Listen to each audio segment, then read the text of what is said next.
Hello, everybody. It's very frustrating that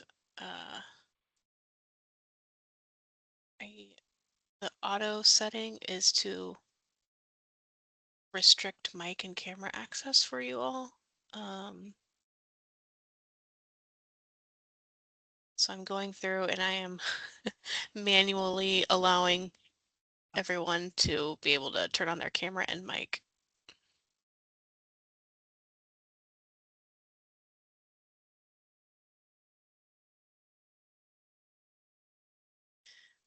Okay. You should all be able to unmute and turn on your camera if you want to. If not, please let me know.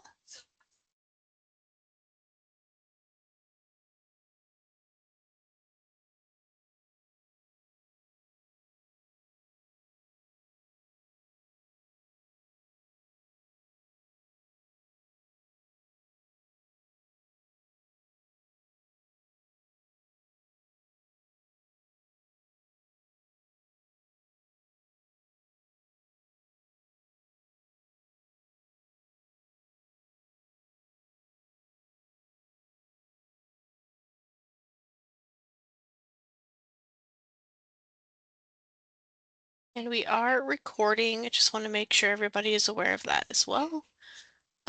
So I am going to kick it off here and allow for a couple of questions, but I wanted to just highlight a few things before we get into the nitty-gritty of it all. So sharing our again, we've shown you all this a couple times now, but this is our internal competition page. Oh, hey, Jesse. As people join, are you Yep, able I'm taking care to? of it. Thank you. Yeah, I think I got everyone except Haley so far. Yep, not a problem. Thank you. Um, so just showing you all again our internal competition page, some of the things that we have added. There is now an FAQ down here, and I will open that for us in a second.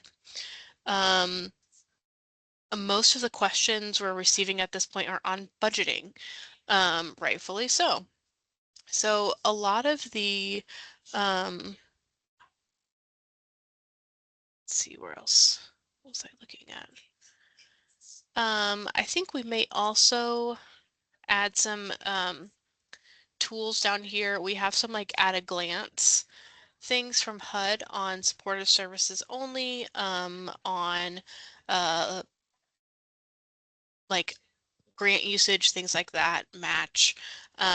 So we'll try to upload those in the next couple of days if people need just like some quick HUD one-pagers on some of the information that you may need for your project, you may not, just as a quick like helpful tool as well. But gonna go over some of the FAQs. I want to highlight a few of them. Again, these are all hyperlinked, so or they're not, maybe.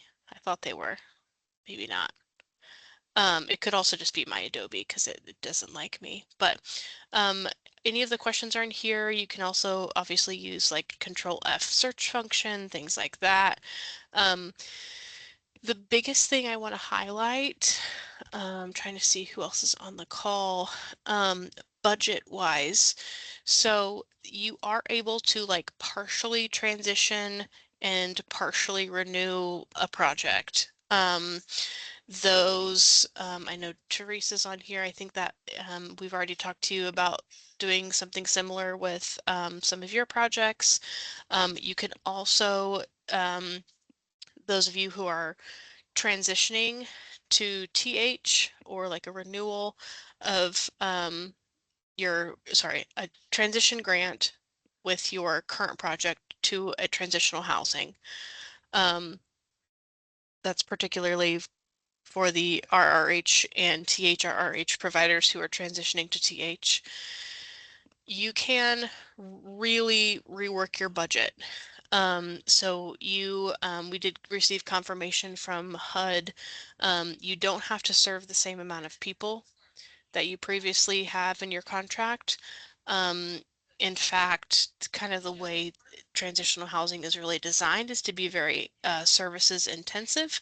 And so it's really not ideal to try and serve the same number of people, which obviously we don't love to see, but at the same time, like it is intensive and money is limited and you'll need more supportive services. So when you do a transition grant, you have the flexibility of moving a lot of your rental assistance dollars into supportive services.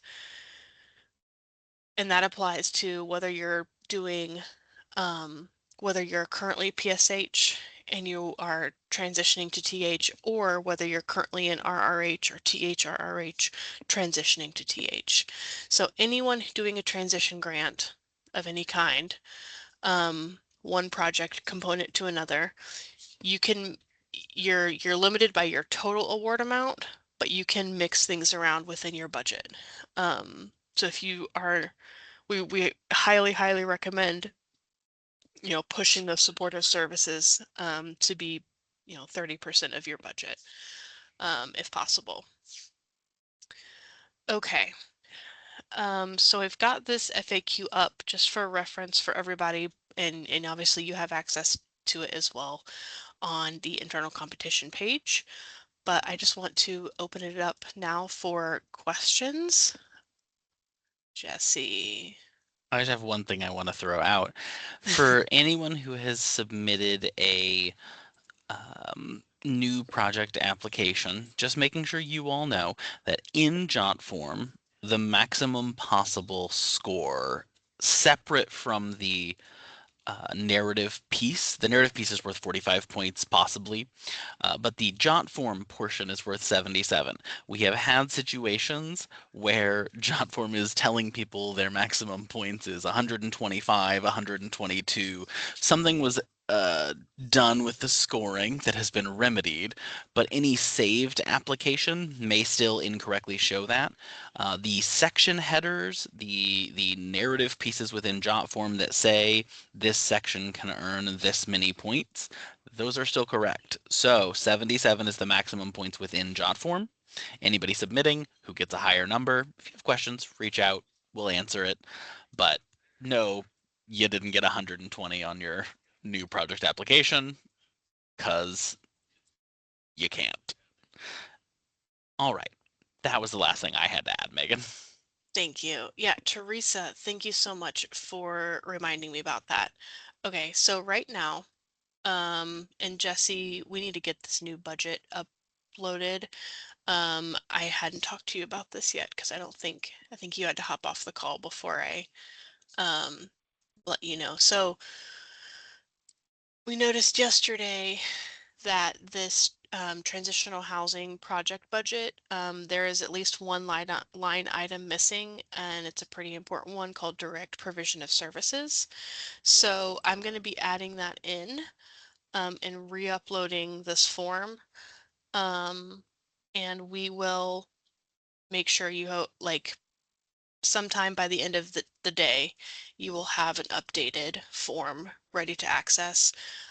Teresa, I'll also send it to you by email since I know you're working on it. If anybody else wants it by email, speak now.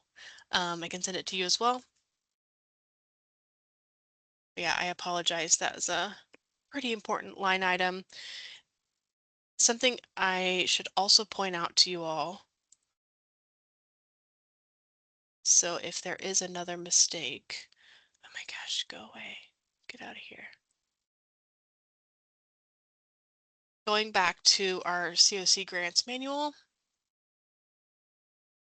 Sierra, if you want to submit another one, you can. Yep, Cody, I got you. If you want to update, like upload another budget, you can do that. You don't have to. This is something that The specific line items are not like your actual final budget. Okay. So when we do your contracting, that's when the budget really comes into play. And when we put things into eSnaps in the application for those who are direct HUD recipients, that's when things get finalized. This isn't locking you in to those specific line items, but it is helpful for those of you when you're planning to just think through what costs you need to be budgeting for.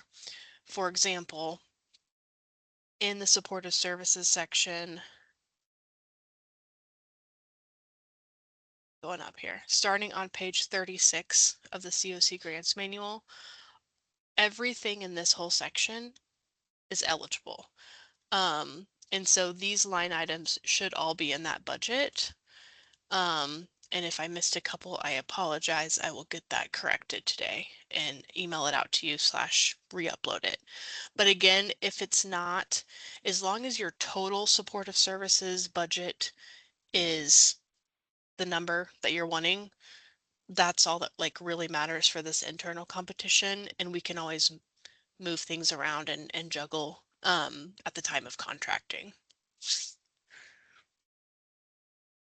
You've got a Okay. bunch of people saying that they would like to see it as well.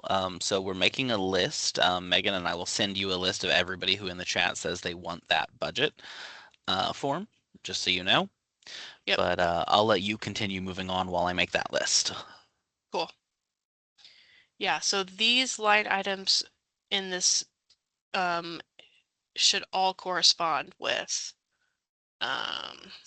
these guys in the CoC grants manual. So if you see anything that you're like doing planning and you see anything in this manual that wasn't in that budget sheet, I'll be updating that. Okay. Any other questions, Connor? Hi, yeah, I just had a quick question here this morning. Would the IHCDA accept the township's registered retail merchant certificate in place of a Secretary of State registration? We aren't a business, so we aren't really registered with the Secretary of State in that capacity. So I guess that's, yeah, my question. Yes, we did discuss that this morning. For your particular case, we're going to waive that requirement. And I'm not sure what we will need in place of it. It may be that certificate, but we'll let you know what we need in place of it. Okay, thank you. Bare minimum, we have your email reporting that, and we can attach that for like our own files for the short term. So. Yep. Okay. Yep.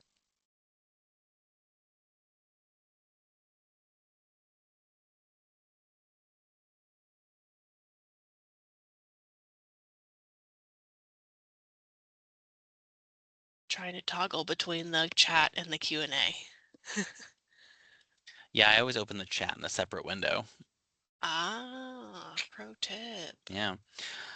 Anybody else have any other questions, comments, concerns, anything that I you've seen see along your one. application? I see Here we one got one. for Liz. Can you please explain what direct provision of services entails for the TH budget?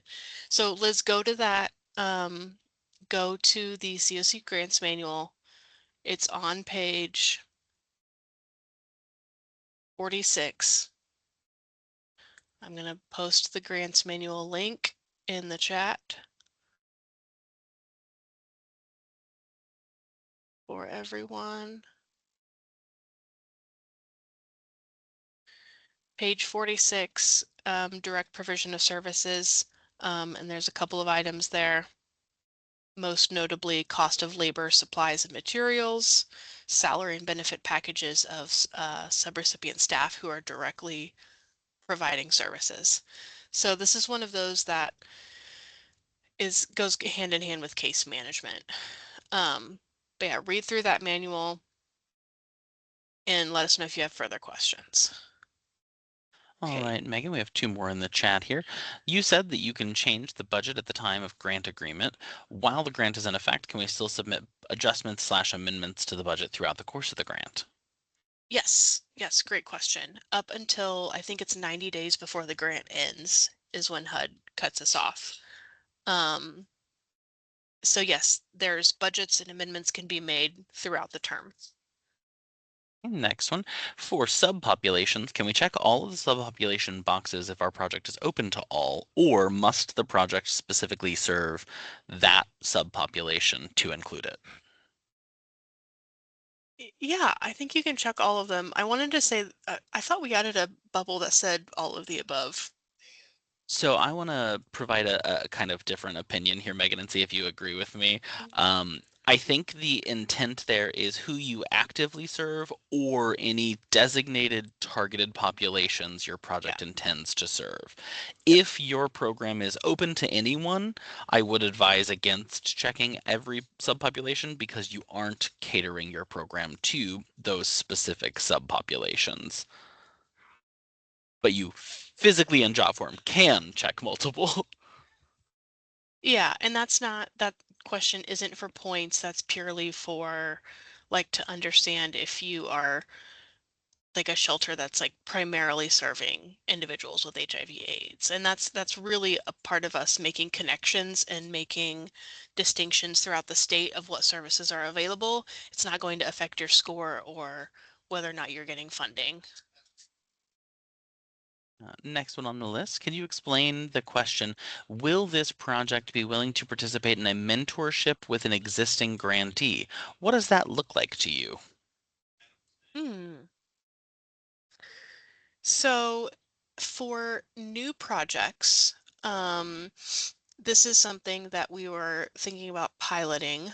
Um, New projects being willing to be paired or essentially matched with somebody who has done the same type of project before, and basically being open to um, meeting with them at your leisure.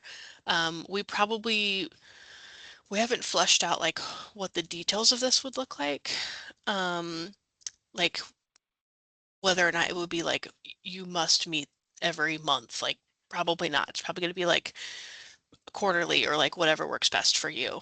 Um, yeah, Jesse. One of the things that we talked about with this specific thing is looking at some partners, some providers who have experience with either a particular program component, like someone familiar with transitional housing, if you've never been in transitional housing. Another situation would be if you are an organization that has only ever had maybe COVID eviction prevention, ESGCV funding, and you are entering into a housing program for the first time in this capacity. Maybe we want to work with you on some of the policies, practices, procedures, and internal controls that you need to set up. And speaking with a partner of equivalent size, both in like total funding and in staff support, might help you out wrapping your head around it. Instead of just hearing from us, you need XYZ, talking to a partner who also does the work in a similar way is just our goal there. Like Megan said, we don't have a strict idea of what this would look like, and we don't even have like I think we have a very vague idea. Let's say that. Yeah, Um, but the yeah. benefits seem innumerable. And it's probably going to be something that we develop after we know who's applied. So for example, like Teresa Clemens also put in the chat, we will be applying for new projects but are not new to housing services. Should we be mentored? Not necessarily. If you are doing something completely new that you've never done before and you wanted to be mentored by somebody else, sure. We're not going to say that you can't, but we're also not going to be like, you're going to be required to do this. Because I think in most cases, a lot of folks have done this work before. They just maybe haven't done it under a federal grant before, or they haven't done it in a while. And we know that there are points attached. We understand if you, in that circumstance where Teresa, maybe you feel like you're not new to housing and you don't necessarily need it. The question is asking, are you willing to participate? It doesn't necessarily commit you to participating. It doesn't necessarily commit you to any limited amount of or specific amount of interactions or investment in time. know that this is more about the broader question of, are you willing to participate in order to receive the 1 bonus point on the application? Megan, there's another question. Can you please explain what is meant by scattered site housing on the application, just to make sure we understand it correctly? Yep. So there's a difference between scattered site and site-based. Site-based is when there's like a specific building where there's usually multiple units, and there's maybe other funding streams like low-income housing tax credits, or maybe it's a shelter, etc. Um, and then scattered site is literally like tenant-based rental assistance, kind of like Section 8, like the tenant finds their own housing and they could be in with a private landlord that you may or may not have a relationship with already, if that makes N- sense. Notably, that finding your own housing part can also be you finding it with them, you bringing them a list of Yeah, suggestions. All of the properties yeah, available within your catchment area could be potentially eligible. yeah. You're gonna be working with them to find it, but it's not a site specific based. You're gonna be working with people to find site based ones too. All The right. next question, our shelter has a food pantry on site, confirming any award for food can be used by our food pantry. Great question. Um, kind of. So, the food line item is eligible under supportive services. However, it has to be for the participants enrolled in this specific program. So, for example, if you have a food pantry that's just open to anyone, um, and well, it kind of depends on which project type you're using. Jen, if you can clarify whether you are doing a supportive services only application or a transitional housing application, or if you're a renewal project, that would be really helpful. And I'll talk through the nuances. And this is true of any of these line items in your budget. Okay, SSO, that's helpful. Any of the line items in your budget have to be directly tied to the project that you're applying for and the people that your project is serving and who are enrolled in the program. What I mean by that is this is not just a grant to um, openly fund a food pantry. It has to specifically be a food pantry that is doing street outreach, or that is in order to get people into the coordinated entry system, or it has to be a food pantry for participants of this particular transitional housing program.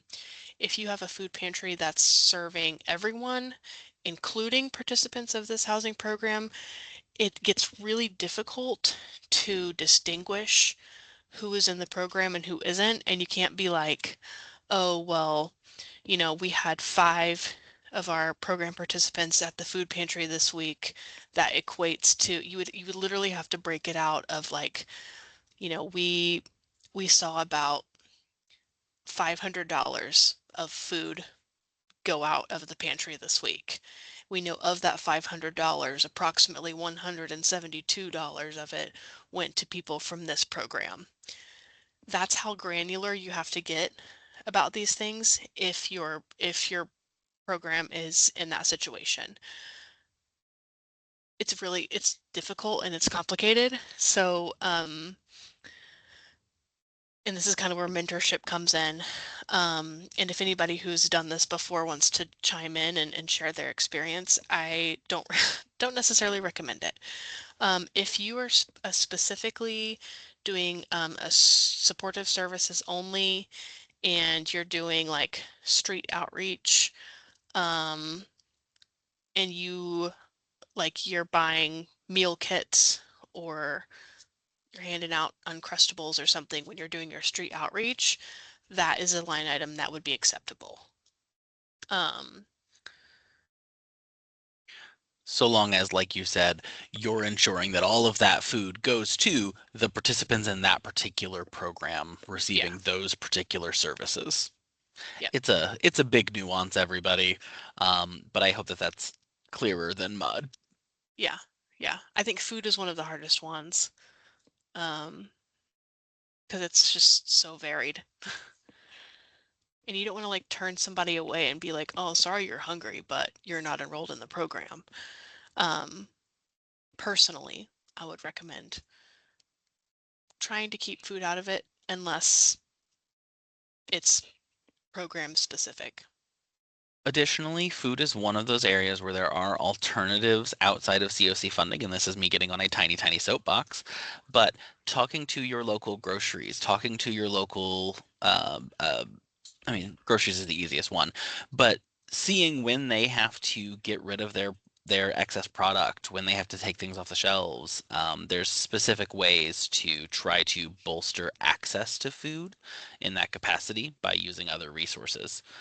All right, Megan, got it. The pantry is open to everyone, so we'll omit pantry-specific requests from the grant. Thanks for the clarification. Next one, how would we answer the question for will at least 50% of the project's activities be provided in an opportunity zone if they plan on applying as a first-time applicant for transitional housing in partnership with another organization where we will have scattered sites? If we can't say for sure, should we assume no or use our office address as the main location? This question is really difficult. We understand the bar of deciding this is really high. So if you haven't yet looked at the Opportunity Zone maps, I just put the link in the chat, but I'll share it now as well. So you are effectively, and for folks who have site-based or like a drop-in center, things like that, it's a lot easier. If you have scattered site projects, and if you don't yet know, like say you're doing scattered site transitional housing all over your county and you don't really know yet where those actual scattered sites are going to be because you're new, um, you're you're probably just not going to know. So I believe this is a bonus question, right, Jesse? So hopefully that alleviates a little bit of the angst. But Yep. basically, you're going to use this map and you can zoom in on your county and your service area, and you can essentially guesstimate to the best of your ability where your current sites are, where your current service center is. If you are scattered site, use your current service center address. Um, it's the best you can do. It's one of those questions that HUD has put in there this year that just makes things a little bit tricky when you can't really predict where your tenants are going to be living. For clarity, it also is something that is important to HUD on a CoC wide level largely. And so we are having to do this question in this way because we want to see, will the whole CoC have approximately that 50%? Will we meet the threshold as a larger network? And Yeah. it's a complicated mess. Megan, next question on the list is if we have a facility for transitional housing and the food pantry is located in it for resident use only, that Yes. would be a clear allowable under food, correct? Yes. So glad you brought that up, Teresa. Yeah, so that is a situation where that food pantry is only for the residents of that program. And so it makes things a lot easier for you to determine, okay, yes, these food items and this expense is going directly to these program participants. So And that's that's when a I would great recommend. example. That's how I Yeah, recommend using the food line item. Um, yep, awesome. that's specifically a great example, Teresa, of something that we could use as a mentor, not mentee example. Finding out how do you do that, what works for you, what barriers have you run into is something that I'm sure a number of agencies would need to consider. So we'll keep you in mind on it. The only other thing was a comment again. Thank you for the previous question answer, because I want to answer as accurately as possible.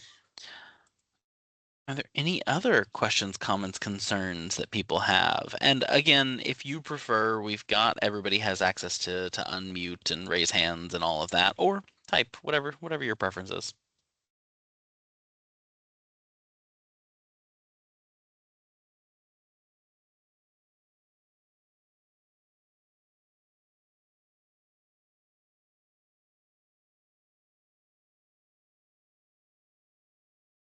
I don't think we have any of our folks on the call who are converting to project-based vouchers, some of their units, do we? Um, Conference TV, I'm no, not sure who you are. that's a better way. Okay.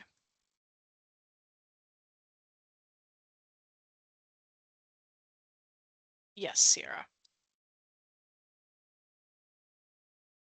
No ridiculous questions, Connor. All of your questions are great. And even if they weren't, they would still not be ridiculous because like everyone has the same questions. So we really appreciate you asking them. We are all venturing into the wild unknown this year, and yeah, we appreciate everybody's flexibility as things have changed and adjusted. Very strict reminder for everybody that the applications are due Friday, and that Friday at 5 p.m. is a non-negotiable time. The jot form will automatically close at 5 p.m. Eastern Time.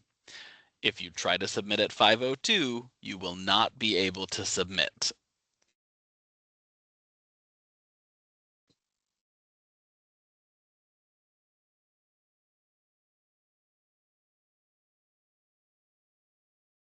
While some people type in the chat, I also want to throw out general reminders for a couple things. I know, Megan, you probably would have done this later in the call, like towards the end here, but we have office hours later today for the project performance piece of the renewal application. If you are an agency applying for a renewal application as well, we encourage you to attend that office hours if you feel like there's any benefit for you, if you have any questions about your project performance, if you need assistance with those in any capacity.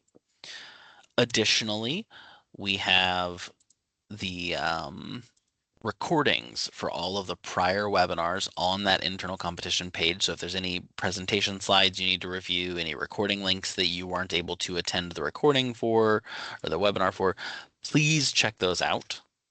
We have as much guidance as we have made and can put on our website, and we will update it, like Megan said, with some of those updated things in the next day or hopefully today, but within the next as soon as we can.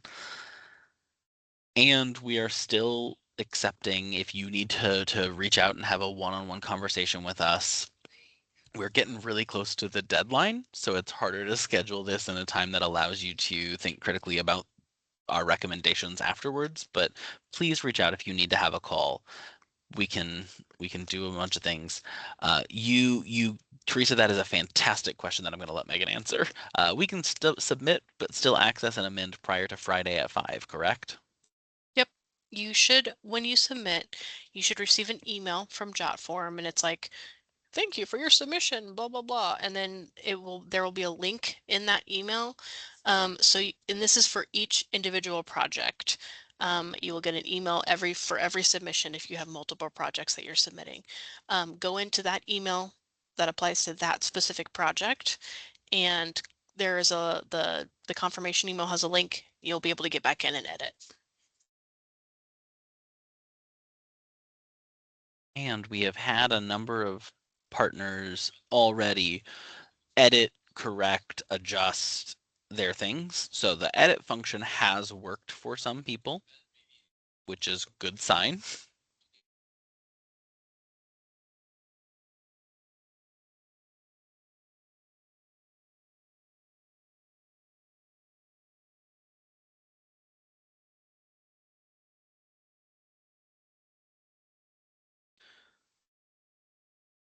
I'll throw out another reminder while I'm filling the silence.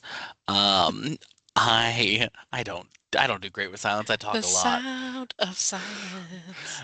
Uh, We also have a YHDP NOFO application process up at the moment. So if anybody's interested in youth specific programs, I will put a link to the youth and young adult homelessness page of the IMBOS CoC website. There's information there, and they also have office hours. Theirs are tomorrow at 2 p.m. If you have questions about that, you can find their FAQ, their project application guide, and their project application at the link that I'm about to send out. If you serve youth or if youth is a need in your community, check this out. This is a really, really awesome opportunity and has some additional flexibility that we don't have on the CoC side. So check it out. All right, Cody, Cody. go ahead. Hi guys, can you hear me okay? Yep. Okay, perfect. This question's kind of specific and I'm not sure. So under HUD policy initiatives, it says, do you or a partner you work with have housing or shelter projects with the purpose of providing substance use treatment services for people experiencing homelessness in which program participants are required to take part in such services as a condition of continued program participation?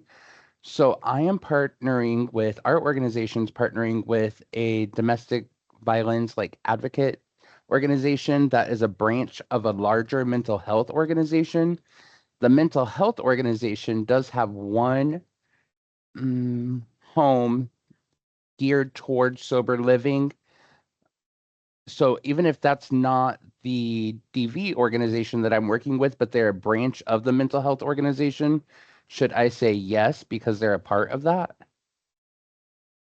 When you say sober living, is it like treatment or is it like you're required to be sober to stay there and they do like drug testing and things like that? They don't do drug testing that I'm aware of per se, like there in the home, but I know that they do have some requirements like attending classes and things like that. Okay. I mean, my understanding from this question is, hold on, I'm gonna pull it up.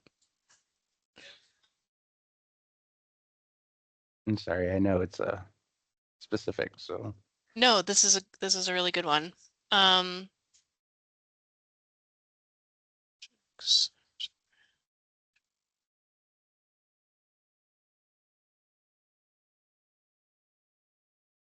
so I in this case, so the program participants for the project that you're applying for, will they be required to participate in services? no, Okay. This is just like a partner of your partner. right. It's so the partner is part of a larger organization. They're just a branch of that organization. Okay. Are you our domestic violence service provider? Is your project specific to domestic violence service provision?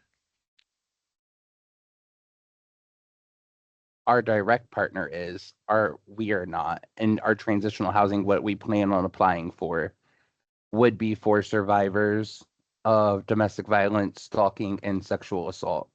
Okay. Yeah, so that is the nuance.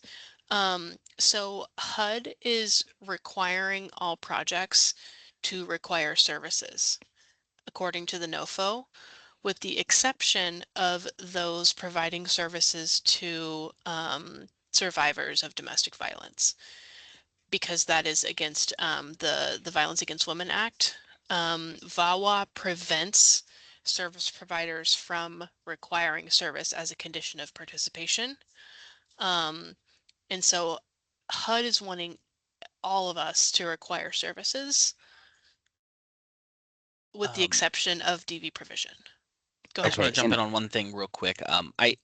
Cody, correct me if I'm wrong. Are you referring to, I'm going to share my screen. This question here, do you or a partner you work with have housing or shelter projects with a purpose of providing, like, is it this one that you're looking at or you're talking about? yes. Okay, so this is just an information gathering question.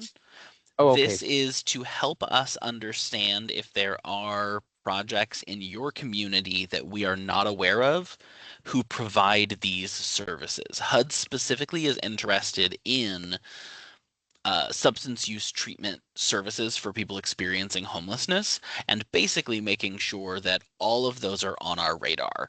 This particular question, even in the guide, if I remember correctly, yes, this is an unscored. It's not even a threshold question. This is just us collecting information.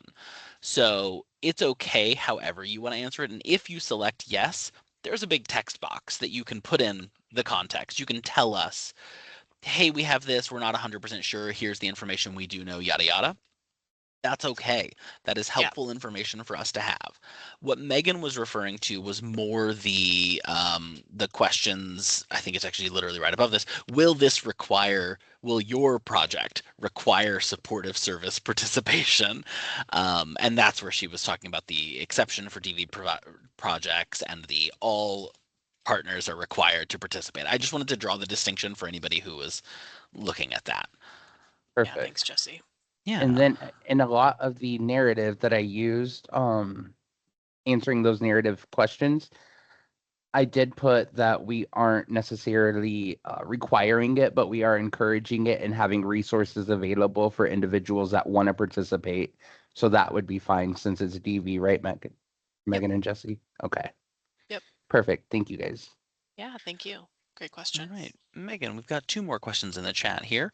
There's a question in the second section, and I'll pull it up on the screen in just a second, that asks if we're applying for a transition grant or transition and renewal. What is the difference between these? And then Megan specifically calling out that in a discussion with you, they believe they're applying for only a transition grant. It's the YWCA North Central Indiana, but I'll pull up the questions while you answer that.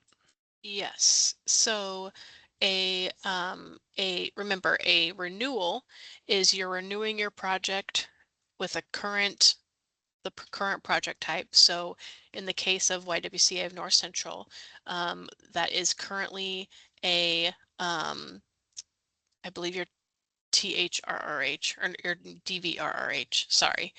So a transition grant is when you are transitioning from one project type like PSH, DVRRH, THRRH to something totally different, in this case, TH.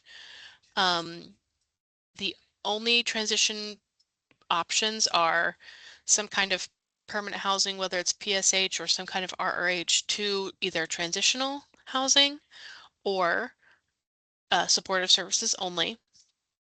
In your situation, Madeline, you are going to be only applying for a transition grant because you can't renew as an RRH. So you're correct. Um, and then, If yeah, you do the transition and renewal, you will be prompted for this bottom question on screen. That is the, if my renewal project is not ranked in tier 1, I want to move forward with the transition grant. It's just us providing the ability for an individual agency to apply as both a renewal and a transition if their project type is currently allowable as a renewal. yeah. So for folks who are renewing PSH and also filled out a transition grant application for that same project, if you don't rank in tier 1, um, there's a that question will come up. So a lot of folks are, this is really just applying mostly to those folks who are PSH and potentially transitioning to TH. All right, Megan, we have one more question in the chat, and this is one that maybe you aren't answering here on the call, but not to open a different can of worms, but how do we put a value on food provided to clients to use it as match for a project? Totally understand if you'd rather not address this today, but would appreciate an email later if not. Yes, I think we should talk about this more in depth as match. Um, like not in this call. But I'm glad you brought this up, Liz, because we do need to, I do want to just reiterate, especially for the new folks on the call. So these grants do require match, meaning 25% of the award. You as the organization have to prove that you're also, putting up 25% of either cash or in-kind match of the award. So if you're applying for $100,000, you're going to need to bring $25,000 to the table as well. So that's just a good reminder. Liz will address specifics on this at a later date. Remind me if you don't get an email from me. It might have to be next week or maybe after the competition, but we'll revisit it. But yes, match is super important. For new folks, if you have questions about match, please reach out to us in the next couple days here and we can provide you with some more materials on that. There's also materials on the internal competition page. I can show you real quick. Almost pressed leave instead of share. That would not have been good. If you scroll down here, general competition resources, there's some items on match down here somewhere. Maybe I'm going crazy. I believe the match information is actually in the program partners page. Okay. Program partner. Oh, And for that, you have to go to the IHCDA at the top left, and then, yeah, it's because got we it. have these two segmented websites, the IHCDA page and the Indiana Balance of State Continuum of Care page, there are times where something is reflected in one, not the other. And there's a webinar and slides just a little bit lower, session 3, I believe, that you just scrolled past. Yep. Has a PowerPoint presentation and a slide deck about match specifically there. Yep. And then we also have a HUD at a glance one pager on match that we can throw up on the internal competition page as well, I believe. So we'll try and get that done in the next day or so. Jonna, thank you for that question. Jonna's question is, does match now apply to leasing as well? No. So match does not apply to leasing. So again, if you have a $100,000 award, $50,000 of it is leasing, you only have to have match on the $50,000, which 25% of $50,000 12 and a SOS. half. Thank you.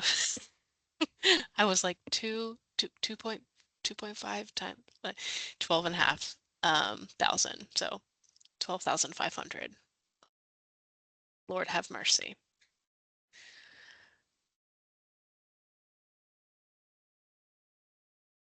One thing that it's important for everybody to just make sure, we've had this asked a couple times and just making sure everybody understands. We've said this before, but we want to make sure because it's unique. The application that you are filling out this week, the funding does not begin until sometime in 2027. Meaning, if you apply today, if you apply by Friday, you are not committed to having that match in the next month, in the next 2 months. We will have to have that match documentation by the end of your award. We'll have to have proof of commitments at the start, at the contracting phase. We'll need to know that you have your plan for your match, and you'll have to verify that match and show it and prove it at the end of the award. With that, there will be webinars, there will be resources, there will be guides, there will be trainings and conventions and or conferences and support for all of this. If you are unsure about match, match is a hot topic that will actively be discussed in the next 6 to 12 months for sure. Meaning, don't let nervousness about match be the only thing that stops you from applying. If you decide that you guys can figure it out and are fine with the broader understanding and the more granular coming later. Yeah, I also just want to reiterate the timing of this. So, I'm trying to find the specific question.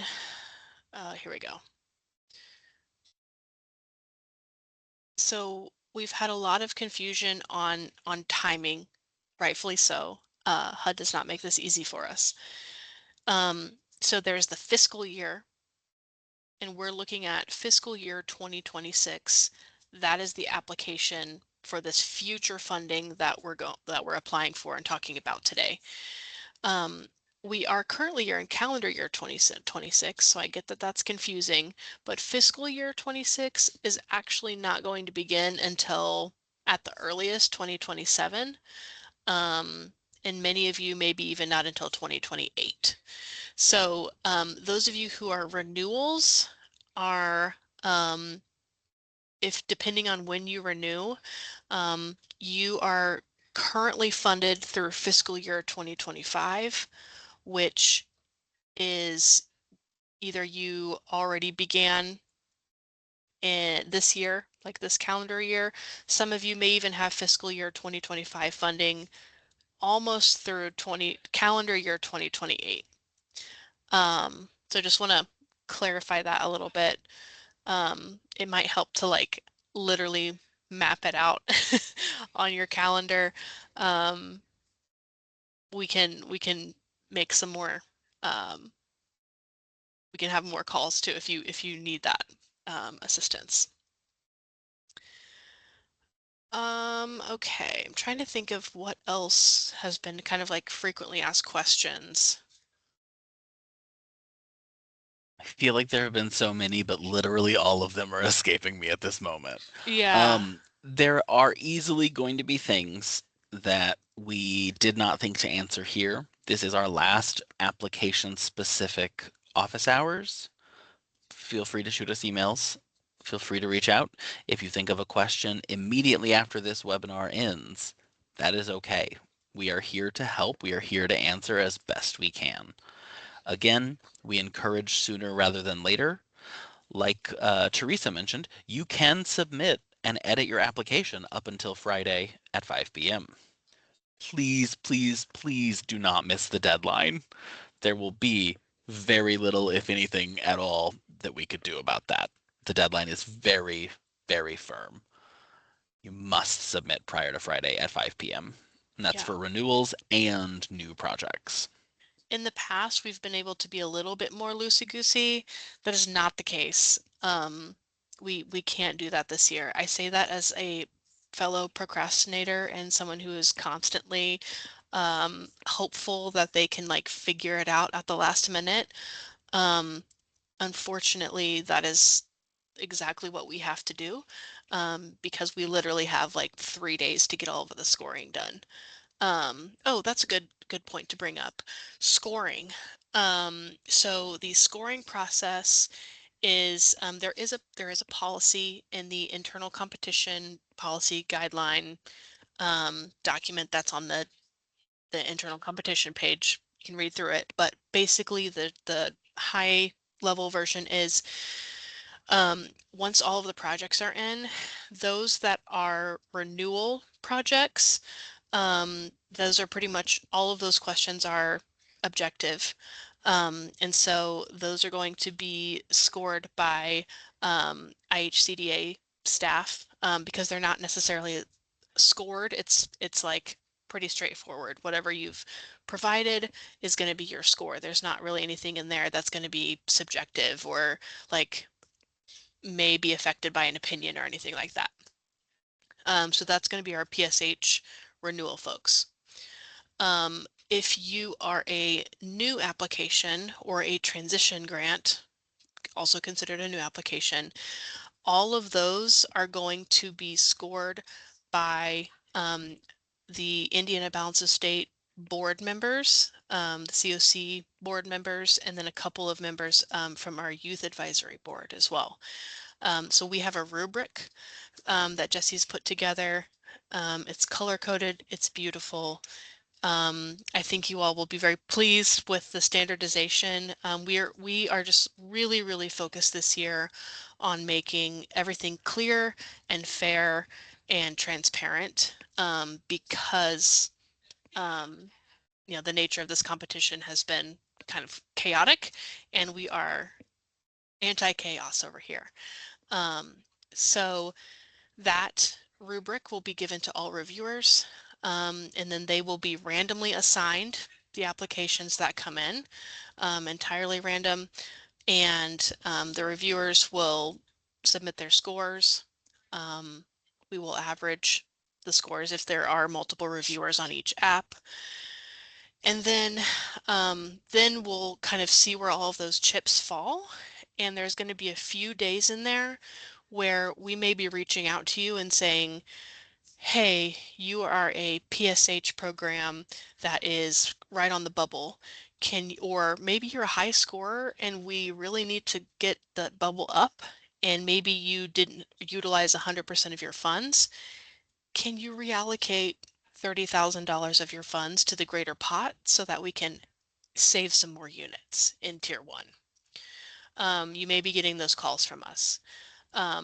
If you are a transitioning application, it maybe you're a PSH that falls into tier two, or you're one of those like our DV providers that are going to be in like the DVTH group. We may be calling you as well to just think through, okay, how can we make sure that we're scoring in that, or most competitive in that DV bonus section. So there will be some kind of like some wiggling after the scoring is in, as we put together the final rank, depending on how everyone scores and depending on the total dollar amount, which, fun fact, HUD has still not actually given us our official PPRN or ARD. We have a pretty good guess of what it's going to be, but we technically don't know the actual amount of funding that we're going to be able to award. So there will be some wiggling, there'll be some adjusting, but that's why it's really critical to get all of those applications in by 5 this Friday. All right, Jesse, that's my soapbox. Yeah, two I'm things down. just to add in to what what Megan said here.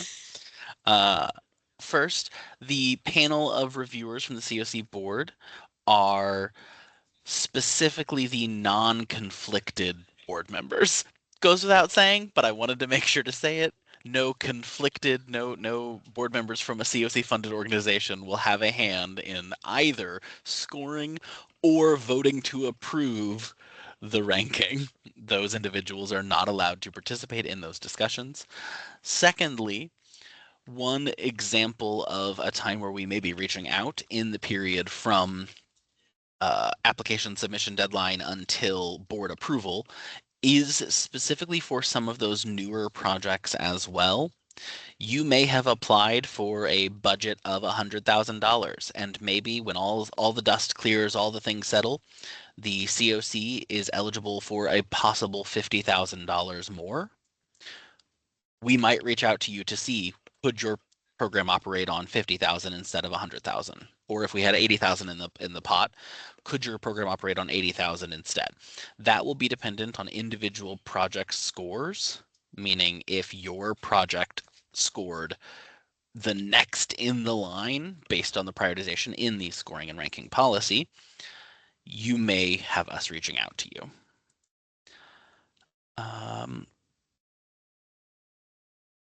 That is all I can think of to add. As we've said many a time, if you have any questions, comments, concerns, shoot them out. We're here to help.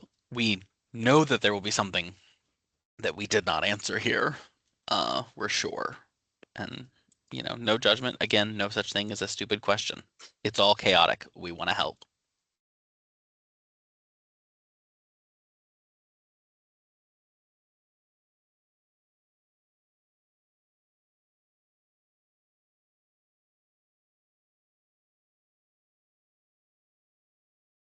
Hearing and seeing no further questions. We really appreciate everybody's time. We encourage you to attend the System Performance Measures office hours this afternoon if you are a renewal project that has questions about system performance measures or project performance reports, PPRs. And we encourage you to review the link that I sent up above for the it's the Homeless Youth Regional Program is the link there, but it's to the youth homelessness page of the INBOS CoC website where there's information about the Youth Homelessness Demonstration Project. The thing I didn't mention is that those applications are due Monday. So if you are interested in the youth specific housing program, while you have technically longer than the CoC NOFO application deadline, not by much. Monday is right around the corner. Um, Jesse, I yeah. did want to address one more question. For those of you that need to hop off, feel free to do so. Jonna, I don't know if you're still on, but I know Liz had the same question. So for those of you who are transitioning a DVRRH or a THRRH to TH, I understand that your budgeting is like your guess is as good as anyone's. I understand that it's very frustrating to try and put together the budget. So what what's important to know is, and we did clarify this with HUD, you will probably need to decrease the amount of units that you've currently been serving in order to transition. And this goes for any PSH folks that are transitioning as well. Because supportive services are, requiring, or because these new projects are requiring more supportive services and more intensive case management services, etc., you're going to need money for that. So historically, we have, and at the direction of HUD, we have said like no moving rental assistance dollars into supportive services. For better or for worse, those times have come to an end, and you are able to move rental assistance dollars into supportive services. So if you have, again, if you have $100,000 award and historically 90,000 of it has been rental assistance, and maybe you have 5,000 in admin and 5,000 in supportive services, you can use this transition grant opportunity to move 20, even $50,000 into supportive services. I understand that's less people you're serving, and we don't love that.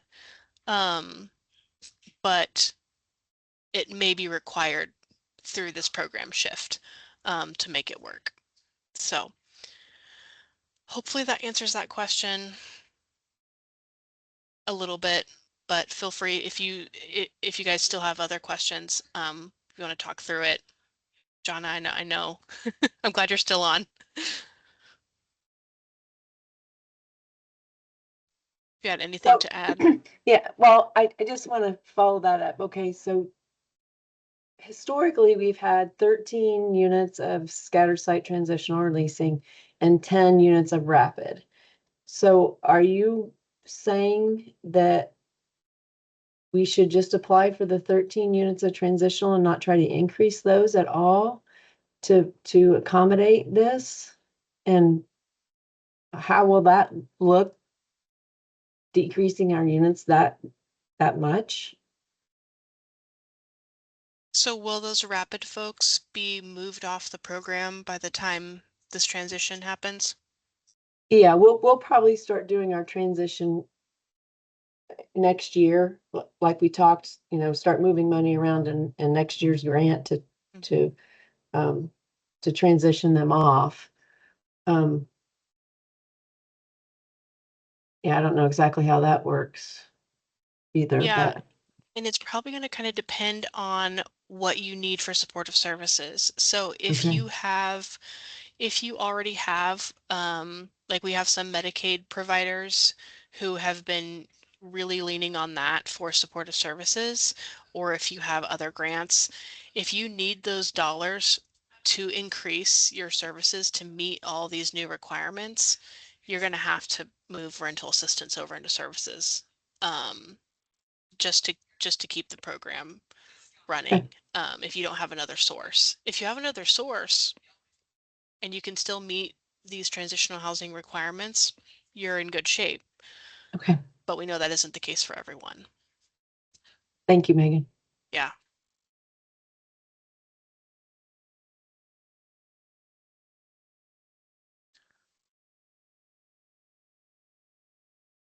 Oh, Kristen, thank you for putting that in the chat as well. So the YHDP funding only for transitional housing and supportive services only projects.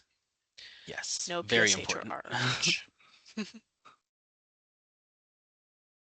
Any other questions? Sierra, I'm going to press end event. I don't think it will kick you out, but I don't know for sure. It will. Oh, it will? Okay. Yes. I will call you. I actually have another call at 11. I will call you right after that, if that's okay. Yeah, are you just gonna call you want my cell phone number? That might be easiest. I can Yeah. write it on a post-it and give it to Megan. Oh, yeah, Just- Jesse's or got my just cell. throw Yep. it in the chat, Jesse. Like, not this chat, but our private chat. Put it on the internal competition webpage. Yep. Okay, I'll call you in a little bit. Okay, Thanks, thanks. everybody. Thanks.